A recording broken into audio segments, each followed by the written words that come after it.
One of the best ways we have to explore the evolution of the solar system is to build computer models that replicate its early days. The most popular model and the closest thing we have to a standard model for the history of the solar system is the so-called Nice model, which is named after the French city where it was initially developed. And the premise of this model is essentially that the four giant planets were in a much more compact configuration in the early solar system than they are today. So can we see the model? So if we run the model, the orbits of the four giant planets are shown here as the circles. So terrestrial planets aren't shown here, but they'd be No, right. terrestrial planets are too small to fit on this plot. And then each of the green dots represents one object in the Kuiper belt. A chunky Kuiper belt object. And so what happens is you see this gradual, slow evolution where Neptune and Uranus are moving gradually outwards. Okay. What would cause this migration? It's the interactions between the giant planets and the Kuiper belt objects. So these are the dwarf planets, the asteroids, the comets that we see in the outer solar system. And what happens generally with the ice giants, Neptune and Uranus, is that the small bodies get a gravitational kick. Each time they go past? Each time they go past. It's a close encounter that kicks the individual Kuiper belt objects inwards. And because momentum is conserved, the small objects get scattered inwards and the giant planet moves very fractionally outwards.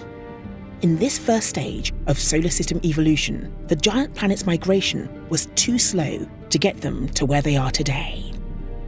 Something else was needed, and it came 3.9 billion years ago, when Jupiter and Saturn entered what is known as a resonant pattern, where Jupiter orbited the Sun exactly twice as often as Saturn. It meant that they passed each other at exactly the same place in each orbit. That interaction massively amplified the gravitational influence of Jupiter and Saturn, causing the whole of the solar system to suddenly go haywire. But it looks fairly stable. It looks fairly stable, and it is for 800 million years or so.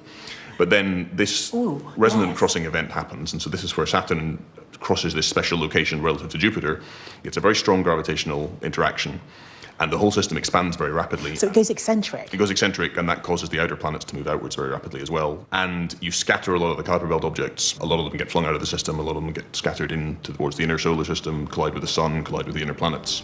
It's thought the scattering of Kuiper belt objects is responsible for a dramatic event in the early history of the solar system called the Late Heavy Bombardment. A rain of comets and asteroids that peppered the inner planets for around 100 million years. It left the familiar pattern of craters on the Moon and Mercury, and it would have had an impact on the Earth as well. So there's strong evidence to show that the gas giants really affected the planet we have today here on Earth, and possibly life here on Earth. Yes, I think so. One of the open questions is how Earth gained its water, because if Earth formed at or close to where it is now, it probably couldn't have held onto a lot of water, because the early solar system would have been too hot to hold onto ice. Ice would have evaporated. And so if we want to move volatiles, as we call them, ices, water, carbon dioxide, from the outer solar system, where we know they exist, to the inner solar system to generate water on Earth, then the most likely way to do that is one way or another through Jupiter and Saturn using their gravity to fling objects inwards. So yeah, possibly responsible for life here on Earth. Potentially. Well, that's been fantastic. Thank you very much. Thank you very much.